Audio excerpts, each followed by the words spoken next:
दोस्तों, अगर आप भी कक्षा 10वीं के छात्र हैं और कल अपने बोर्ड एग्जाम देने वाले हैं 2026 या 18 फरवरी को, तो ये जो 20 क्वेश्चन मैं लेकर आया हूँ हिंदी के, ये क्वेश्चन आपके लिए बहुत ही ज़्यादा इंपॉर्टेंट हैं। तो चलिए इन प्रश्नों को एक एक करके अच्छे से करते हैं और समझते हैं। और ये 20 क्वेश्चन आपके बोर्ड एग्जाम के लिए बहुत ही ज़्यादा महत्वपूर्ण है, क्योंकि ये बोर्ड एग्जाम में हर साल पूछे जाते हैं। चलिए करते हैं।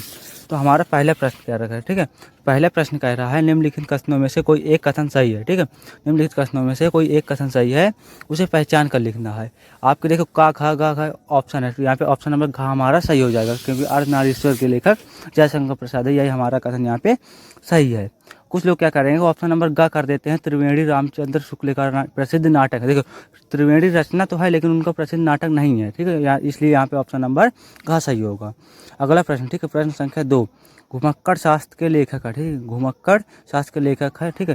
घुमक्कड़ शास्त्र के कौन लेखक है, तो यहाँ पे हम लोग आराम से कहीं घूमने की बात आ जाए तो तुरंत राहुल सांकृत्यायन को, ठीक है, यानी कि ऑप्शन नंबर हमारा ख, ठीक है, राहुल सांकृत्यायन को हम लोग हमेशा टिक लगा देंगे कहीं घूमने की बात आ जाए। ठूठा आम किसकी रचना है, प्रश्न संख्या 3 कह रहा है ठूठा आम किसकी रचना है, तो ये जो है भगवती शरण उपाध्याय की रचना है। आप लोग स्क्रीनशॉट लेते रहिएगा।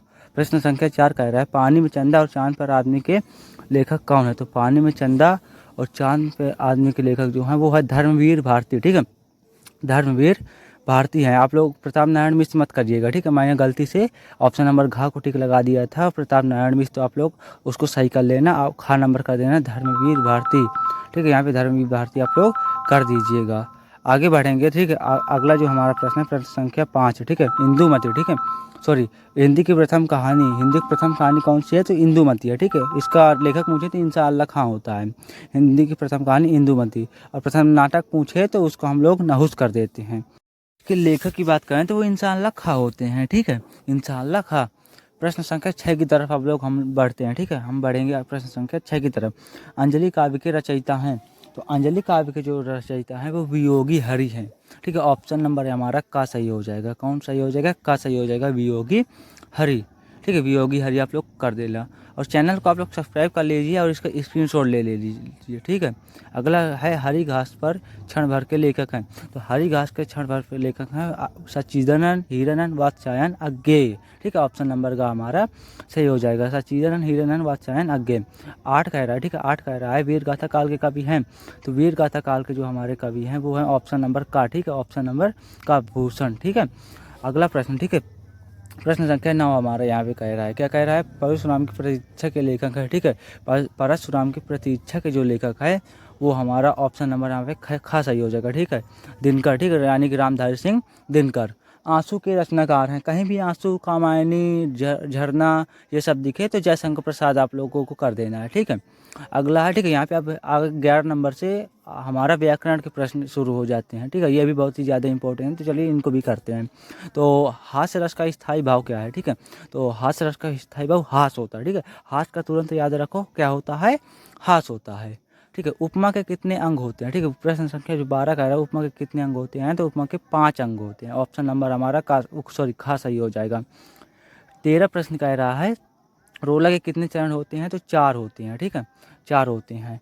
आकर्षण शब्द में उपसर्ग का प्रयोग किया गया है, देखो उपसर्ग यानी कि किसी शब्द के पहले लगने वाला कोई अक्षर, यानी कि आकर्षण में से बड़ा आ हटा दें कर्षण होता है, यानी कि उसमें बड़ा आ जोड़ा गया है, यानी कि ऑप्शन नंबर घ हमारा सही हो जाएगा, ठीक है, यानी कि बड़ा, यानी ठीक है, उस उपसर्ग जो है वो बड़ा है।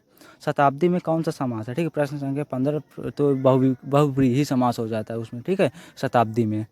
अगला है 16 प्रश्न संख्या, रात का तत्सम होगा तो रात का रात्रि होता है, ठीक है, रात का रात्रि होता है, ठीक है, तत्सम तद्भव होता है, तत्सम होता है। अगर रात्रि का कहीं तद्भव पूछ लेता है तो हम लोग तुरंत क्या कर देते हैं, रात कर देते हैं, तत्सम पूछा तो हम लोग रात्रि करेंगे। तत् स्त्रीलिंग शब्द का पंचमी विभक्ति बहुवचन रूप होगा, ठीक है, प्रश्न संख्या 17 में ये सब हमसे पूछ रहा है, तो ऑप्शन नंबर ग हमारा सही हो जाएगा तयो, ठीक है, ऑप्शन नंबर क्या सही हो जाएगा, ग तयो सही हो जाएगा, ठीक है, इनको याद करना पड़ता है, आप लोग इसी को तैयार कर लेना, ठीक है। प्रश्न संख्या 18 कह रहा है वाक्य का वह भाग जो उद्देश्य के बारे में सूचना देता है वह क्या कहलाता है, तो वह विधेय कहलाता है, ठीक है, ऑप्शन नंबर हमारा का सही हो जाएगा, हाँ का सही हो जाएगा विधेय, ठीक है, सही से टिक आप लोग लगा लेना, स्क्रीनशॉट लेते जाइएगा। अगला हमारा प्रश्न, ठीक है, प्रश्न संख्या 19 प्रश्न संख्या 19 क्या कह रहा है, जब वाक्य की क्रिया के लिंग वचन और पुरुष कर्म के लिंग वचन और पुरुष के अनुसार होते हैं तो उसे क्या कहते हैं, तो उसे कर्मणि प्रयोग कहते हैं। ऑप्शन नंबर का हमारा सही हो जाएगा। अब देखो यहाँ पे हम लोग 19 टोटल, ठीक है, टोटल 19 प्रश्न कर लिए हैं। हमारा लास्ट का एक प्रश्न बचा है, जिन शब्दों का प्रयोग संज्ञा के स्थान पर किया जाता है तो उसे क्या कहते हैं। 20वें प्रश्न में हमसे पूछ रहा है संज्ञा के स्थान पर जिस शब्द का प्रयोग किया जाता है उसे हम क्या कहते हैं, तो उसे सर्वनाम कहते हैं। जैसे वह, यह, ये सब जो होते हैं वो सर्वनाम होते हैं, ठीक है। वह, यह, वे, तुम, ये सब क्या होते हैं, सर्वनाम होते हैं। तो आज की क्लास हम लोग यहीं पे समाप्त करते हैं। आप लोग इनका स्क्रीनशॉट ले लेना, ठीक है।